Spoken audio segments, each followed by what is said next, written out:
Greetings world. We are anonymous.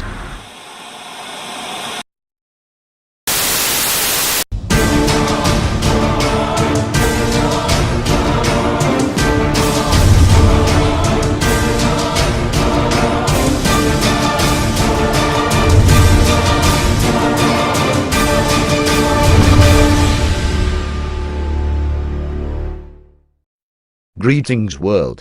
We are anonymous. This message goes out not only to citizens across the globe, but to the US President-elect, the incoming Director of Central Intelligence, and individuals within the Kremlin. As many of you are by now aware, they are entities within the United States government and various allied Western nations who have been executing a long-planned agenda involving a series of created enemies. This agenda was exposed through individuals such as Dr. Carol Rosin, who was the former spokesperson for Wernher von Braun, the German aerospace engineer and space architect who, as a member of the Nazi Party and SS, invented the V-2 rocket for the Nazis. Von Braun was one of 1,500 scientists and engineers who were brought to the United States after World War II as part of Operation Paperclip. The agenda being commenced by the US government has been planned and in motion since the 1950s, and ultimately led to President Eisenhower's loss of control over deep national security state programs within the government. No president since has had full operational access control over the rogue elements within the establishment, and the covert operations undertaken by these entities, most often in the form of psychological warfare, such as frightening a nation into agreeing to war, have gone unchecked for decades and are now an existential threat. Many believe this is what Eisenhower was referring to in his farewell address, in which he warned the nation and the world about the military-industrial complex. A vital element in keeping the peace is our military establishment. Our arms must be mighty, ready for instant action, so that no potential aggressor may be tempted to risk his own destruction. Our military organization today bears little relation to that known of any of my predecessors in peacetime, or indeed by the fighting men of World War II or Korea.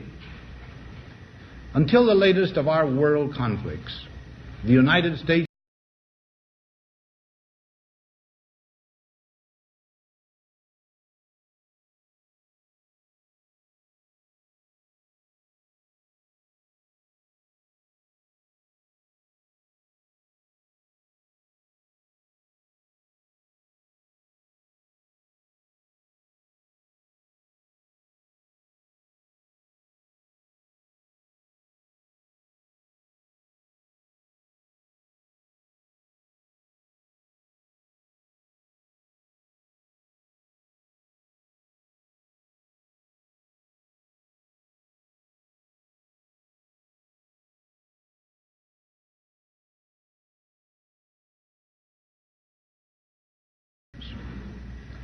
the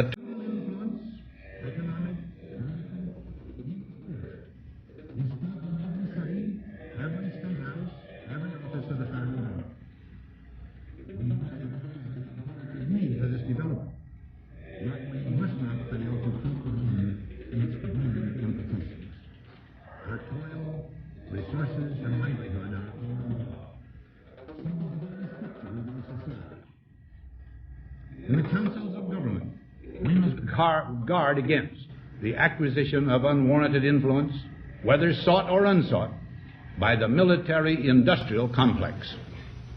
The potential for the disastrous rise of misplaced power exists and will persist. We must never let the weight of this combination endanger our liberties or democratic processes. Dr. Carol Rosin outlines the agenda that was disclosed to her by Dr. von Braun in the following testimony. Good morning. My name is Carol Rosin. In 1974, after being a sixth grade school teacher, I was introduced to the late Dr. Wernher von Braun in the U.S., the father of rocketry. In my first meeting with him during that first 3.5 hours, he said to me, "Carol, you will stop the weaponization of space." And I said, teachers don't stop until June. He said, "No, you have to understand. This is February. And we have to prevent the weaponization of space because there is a lie being told to everyone that the weaponization of space is now first being based upon the evil empire, the Russians. There are many enemies, he said, against whom we're going to build this space-based weapon system, the first of whom was the Russians, which was existing at that time. Then there would be terrorists. Then there would be third world countries. Now we call them rogue nations or nations of concern. Then there would be asteroids. And then he would repeat to me over and over, and the last card, the last card, the last card would be the extraterrestrial threat. Well, at the time, I kind of laughed when he said asteroids, and when he said extraterrestrials, I knew I wasn't going to deal with that subject. And now we hear on the news just today, this week, that they've slid in another enemy. Only this time we're going to protect our satellites. In other words, we have to have some reason to spend these trillions, to waste these dollars on a space-based weapon system, and they're all lies. To reiterate Dr. Rosin's statement, the series of enemies created by the US and various other Western nations include first Russia, with a focus on communism, and then terrorists, which the US created themselves, and continue to arm and fund. Third world countries, or nations of concern, were listed next. These are countries that are not aligned with either Western nations, or Russia and their allies, and we have in fact watched the US wage silent wars on many of these countries in the form of illegal coups, and the placement of dictators sympathetic to US interests. Dr. Rosin went on to briefly mention asteroids as part of the agenda, and we know that there is research currently underway to reportedly protect the planet from cosmic dangers, such as the Asteroid Deflection Research Center at Iowa State University, who have been working on developing a spacecraft armed with a nuclear warhead to destroy incoming threats. The final and most significant enemy listed by Dr. Rosin, however, was the so-called extraterrestrial threat, in which the plan is to unite the world under the guise of a cosmic threat from a hostile alien race.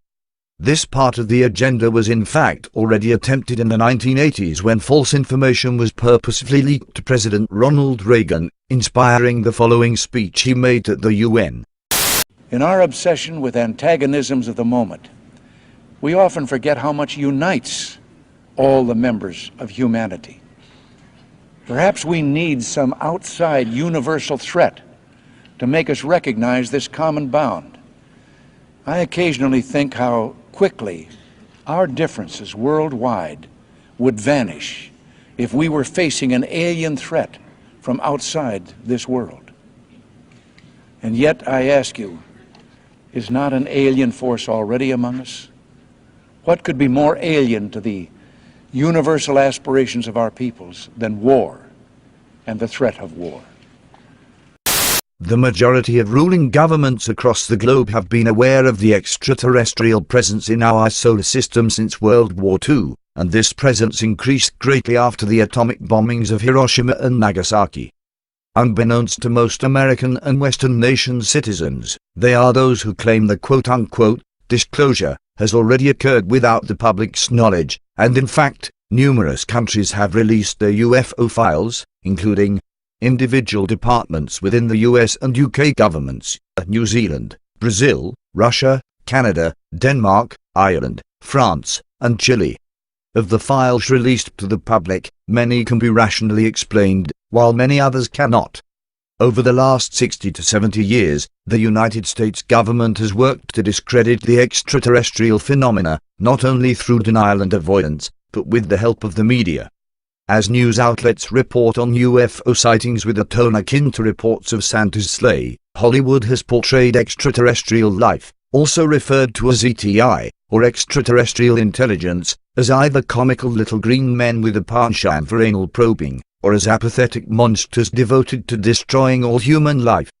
The US government's reason for the smokescreen revolves around the advanced technology they've obtained from ETI through various means, and to admit to the ETI presence in our solar system is to admit advanced forms of technology exists.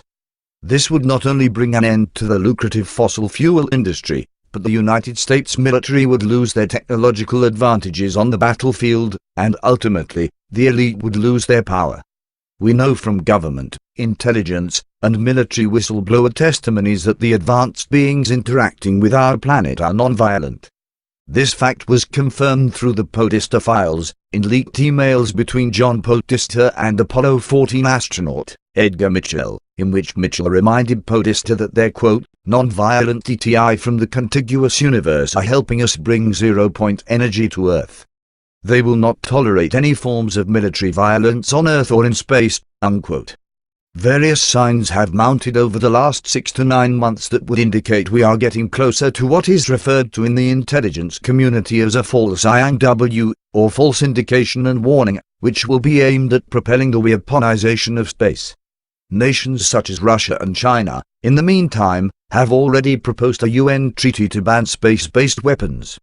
The plans for this final step in the agenda, and ensuing false flag attacks, have been confirmed by a United States Air Force Special Investigations counterintelligence officer, who also attests to the military staging abductions, and making them appear to be extraterrestrial in an effort to confuse the public. All evidence will be released early 2017. This information comes directly from Dr. Stephen Greer of the Disclosure Project, who has asked those of us within the anonymous movement for assistance in releasing this information to the public in an effort to either prevent the false INW, or provide full knowledge of the government's true intent, should they continue with the operation.